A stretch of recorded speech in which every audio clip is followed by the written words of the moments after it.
Mga kalods, dito tayo sa probinsya namin. Dahil sa matagal itong tambay, ito muna, ano tayo ng kupras. Saglayin ko kupras mga kalods kasi wala na akong pira. Ito yung trabaho ko na bakasyon, mahabang bakasyon. Let's go mga kalods! Ano? Wala, sabi na. Tawag siya Bill. Bill. Mabuang mga vlogger. So, good morning mga kalods. Ito mga kalods, tulong tayo sa pag-harvest ng kupras para magkaroon na ako ng pera. Puntahan ko muna yung mga kasamahan ko mga kalods. So ito yung mga kasamahan ko dito. Kailangan natin magtrabaho mga kalods. Dahil matagal tayong bakasyon. Ito tulong-tulong muna sa pagkupras. Ito yung mga kasamahan ko dito. Nagtapok dito. Sugod na sila? Tara. Mahulat ni Kang Ismael. Oo. So mga kalods, tulong ako ng tapok-tapok.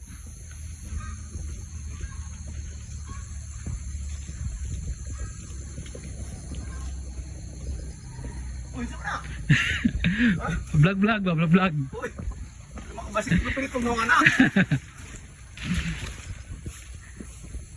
Asa sila nagsog ng tapok eh ito?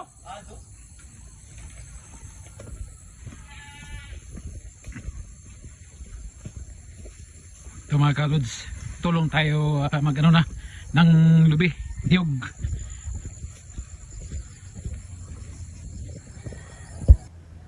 So ito na mga kalods, tulong tayo dito ng pagtapok ng kupras, ng niyog. Ganito po yung ano dito mga kalods, proseso ng pagkupras. Mga kasamahan ko mga kalods, ito yung mga kasamahan ko dito. So ganyan mga kalods, sungkitin lang yung niyog. Hindi ko nakunan yung taas mga kalods kung paano yung kinuha. Kasi yung camera ko nasa hawak ko. Nasa dibdib, hindi ko maabot sa kamera. Ano po mga kalods ang proseso ng pagkuha ng niyog sa taas? Mahirap po kasi pag hindi mo kabisado yan, mahulugan ka ng niyog sigurado. May paglalagyan ka. Sila sanay na sanay po yan sila. Kaya pag mag-harvest ng niyog, marami talagang proseso niyan. Mahirap din. So pagkatapos ng itapok yung niyog, may taga-sunod, taga-bunot para madalian lang. So ibenta namin ito, biker ang tawag. Hindi namin ikupras. Itong buo talaga ibenta agad per kilo. Sa ngayon 10 Gs ang kilo nito, yung hindi pa buo pa ang niyog. So tatlo silang taga-sunod, tatlo silang buniti, taga-bunot. Habang kami magtapok, sila ang taga-sunod sa amin para mabilis lang mga kalods. So yan ang pamangkin ko mga kalods, taga-bunot. Ganito lang yung trabaho namin sa probinsya mga kalods para magkaroon kami ng pera. So ganyan na mga kalods, ito isa, taga-bunot din. Tatlo yan sila mga kalods. Punta mo ko sa taas. Go! Umpisa na ako magtapok.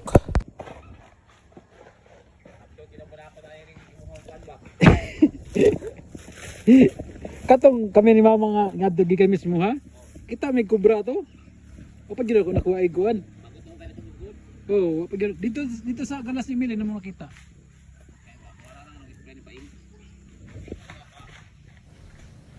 So, umpisa na kami magtapok mga kalods. Ito tulong-tulong lang tayo. Ito lang proseso nito mga kalods. Hanapin yung mga niyog, tumalsik.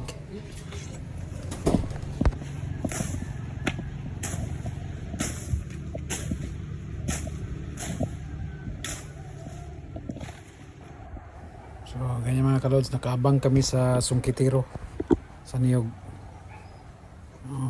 Mahirap po ano yan mga kalods, mahirap patamaan yung lahing.